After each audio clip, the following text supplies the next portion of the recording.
Halo, kembali lagi bersama saya Lisa Victoria Malimo. Hari ini saya mengajak kita semua untuk sama-sama mempelajari permasalahan pendidikan pengantar pendidikan. Permasalahan pokok pendidikan. Pendidikan mempunyai tugas menyiapkan sumber daya manusia untuk pembangunan. Dalam rangka pembangunan selalu diupayakan seirama dengan perkembangan zaman. Perkembangan zaman selalu memunculkan persoalan-persoalan baru yang tidak pernah terpikirkan sebelumnya. Adapun permasalahan pokok pendidikan. Yang pertama, masalah kuantitas. Pendidikan adalah masalah kualitas pendidikan, meliputi jumlah calon murid yang masuk ke satuan pendidikan, hubungannya dengan daya tampung yang ada, pemertapan dan perluasan belajar bagi anak cacat, kurang mampu, gelandangan atau pengemis, dan di daerah terpencil. Masih mahalnya biaya pendidikan. Yang kedua, kualitas pendidikan. Misalnya, mutu guru yang masih rendah terdapat di semua jenjang pendidikan. Alat bantu proses belajar mengajar belum memadai, tidak meratanya lulusan yang dihasilkan untuk semua jenjang pendidikan. Untuk mengatasinya, meningkatnya anggaran untuk pendidikan dan meningkatnya efisiensi pendidikan. Yang ketiga, efisiensi. Pendidikan beberapa masalah dalam kaitannya dengan efisiensi pendidikan, antara lain bagaimana memfungsikan tenaga pendidik, bagaimana saran dan prasarana pendidikan digunakan, bagaimana pendidikan diselenggarakan. Masalah efisiensi dalam memfungsikan tenaga.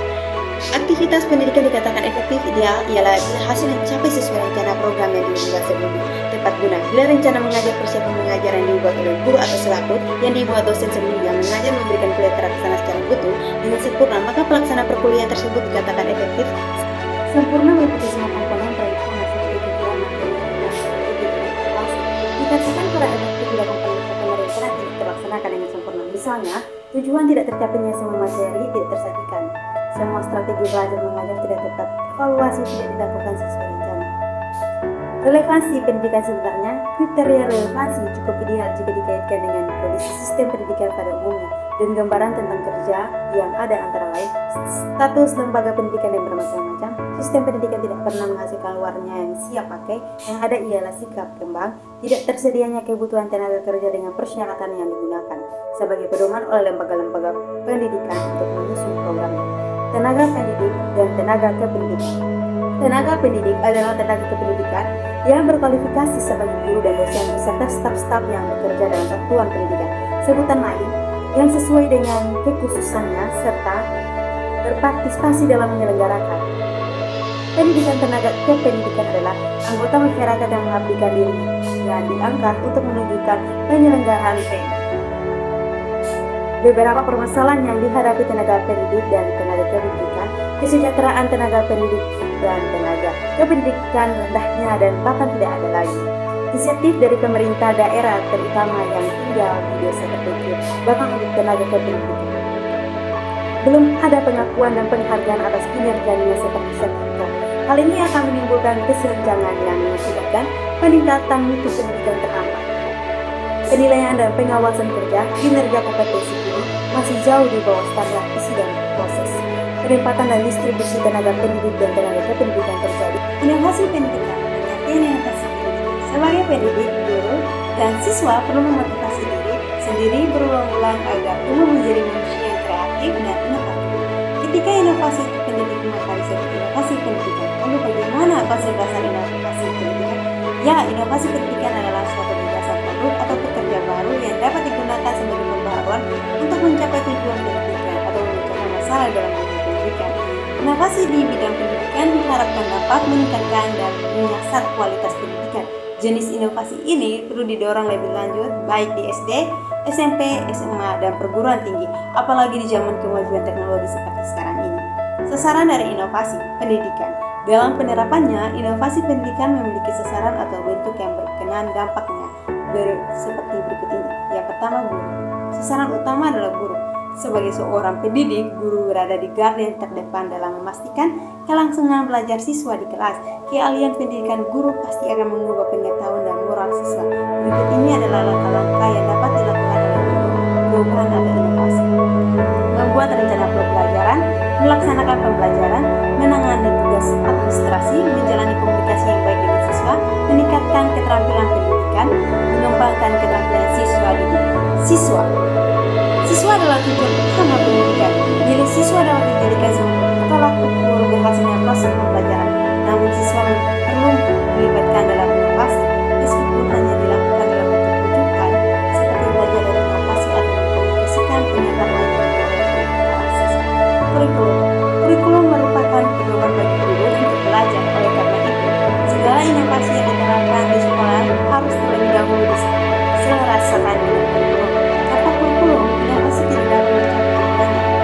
Inovasi kurikulum dapat diartikan sebagai gagasan untuk menciptakan kurikulum baru dengan memaksimalkan potensial pemikiran masalah.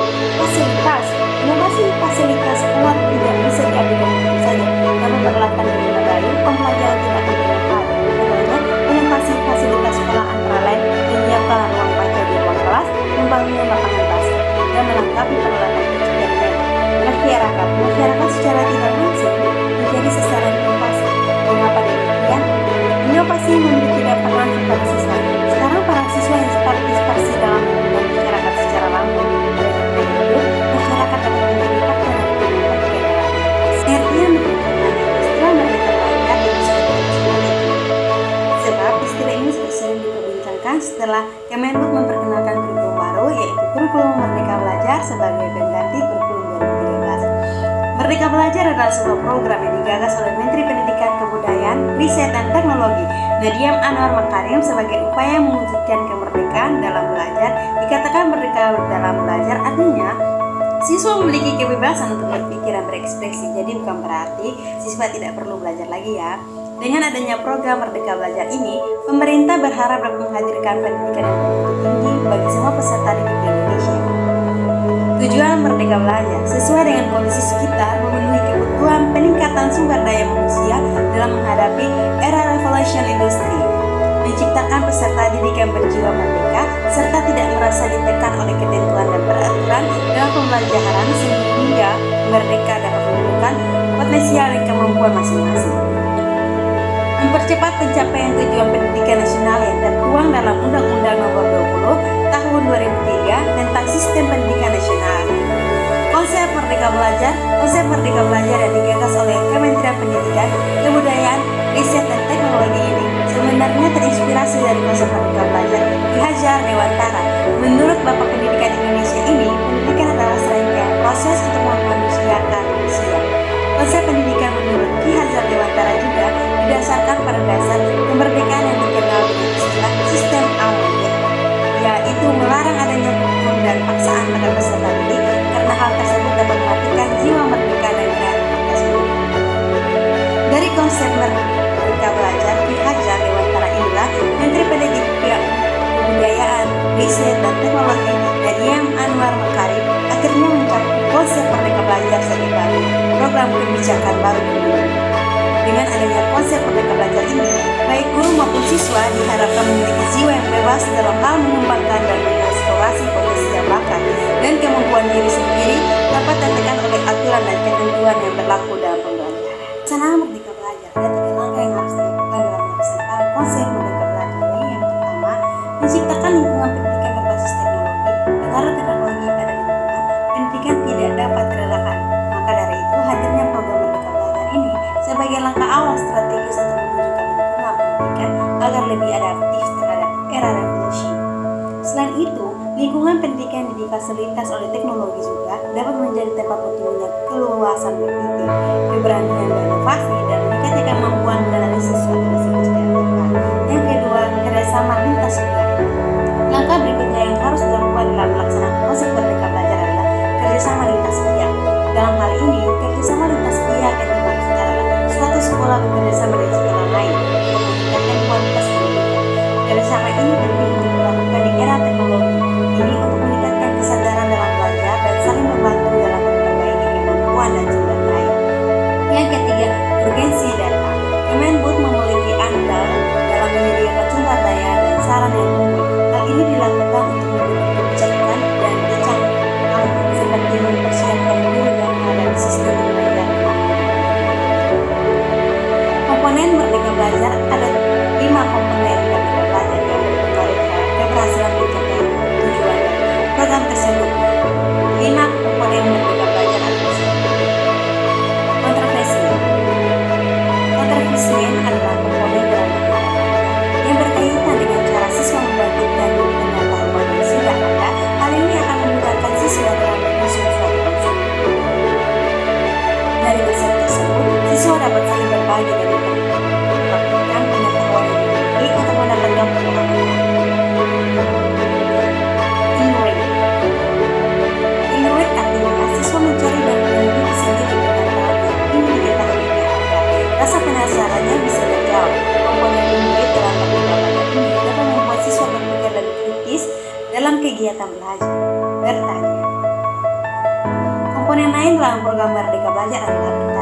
Dalam hal ini, siswa akan dibiasakan untuk berani bertanya mengenai materi pelajaran, konsep atau hal-hal lain yang dapat dipahami. Dan learning community artinya siswa tidak hanya bekerja secara individual saja, tapi juga bekerja sama dengan orang lain sehingga bisa saling bertukar ide dan pengalaman. Modeling dalam komponen Merdeka Belajar artinya ada contoh atau model yang biasa diikuti siswa saat mengerjakan sesuatu seperti hasil karya seni, narasumber dan lainnya.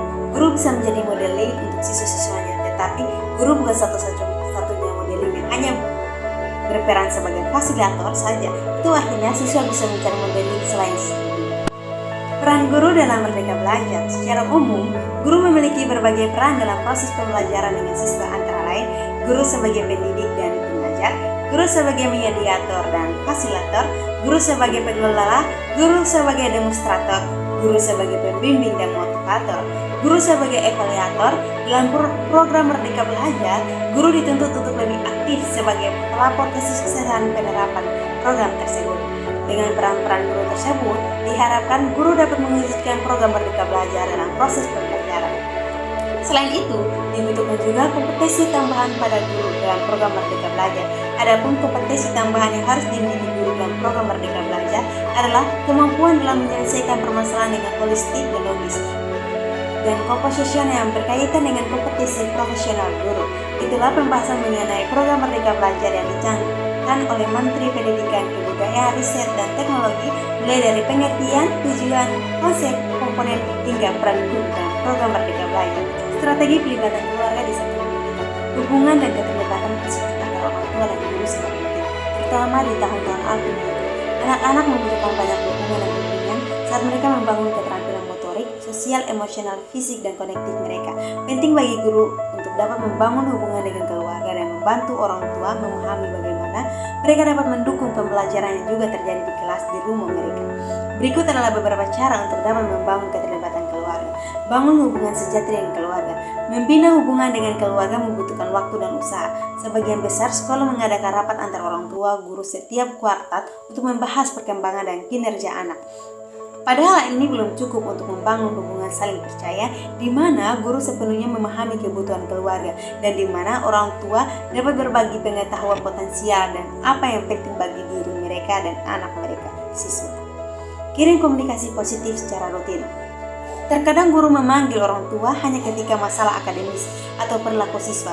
Sebaliknya, telepon atau berkomunikasilah dengan orang tua secara rutin dan bagaimana bagikan hal. Strategi pelibatan keluarga di satuan pendidikan.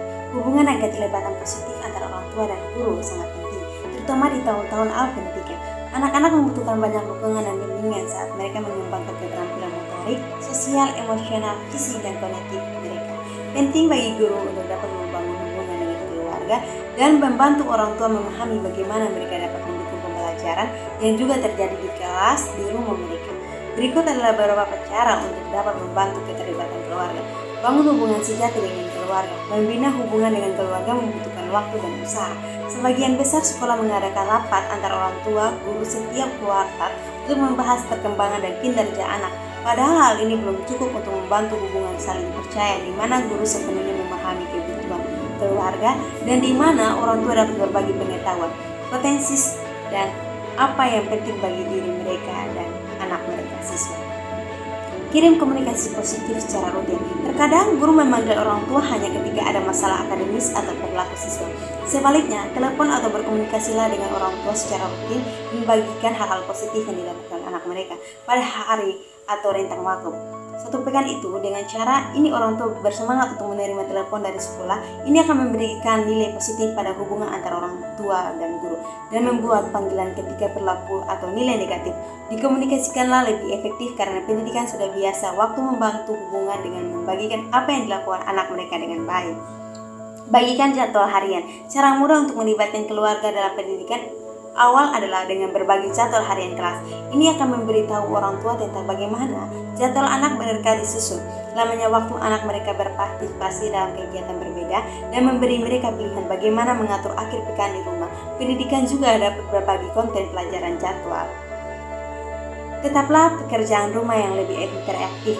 Misalnya, jika tema kurikulum guru di kelas adalah bangun data, Sarankan kepada orang tua untuk menemukan bentuk-bentuk yang sudah sesuai pelajari. Misalnya di toko bahan makanan, membuat rumah dengan bahan dari rumah mereka, atau berjalan di sekitar lingkungan mereka untuk melihat berbagai bentuk yang membentuk bangunan.